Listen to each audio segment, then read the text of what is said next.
everything is made. Everything is manufactured. This specialization is about additive manufacturing, and specifically about additive manufacturing processes.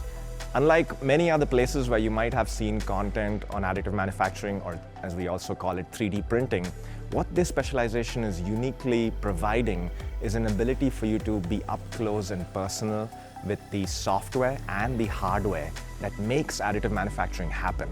We are actually going to show you the insides of machines. We're going to show you how to set them up, how to run them.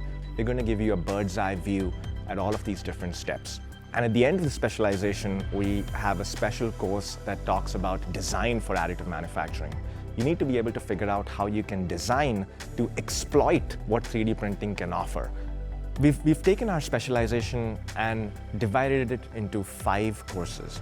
The first course is an introduction to additive, where we talk about a range of processes. The second, the third, and the fourth courses go through 6 different additive processes. We tackle them 2 at a time, and then we end the specialization with an emphasis on design for additive. It's one thing to print, but how do you design to make the most of these 3D printing technologies? That's what we cover in the 5th and final course. If I was to ask myself, what is it about 3D printing that brings it closer to an art form? It is perhaps the first time that computer-aided design is finding artistic expression in a manner that you as an operator of the machine can directly leverage.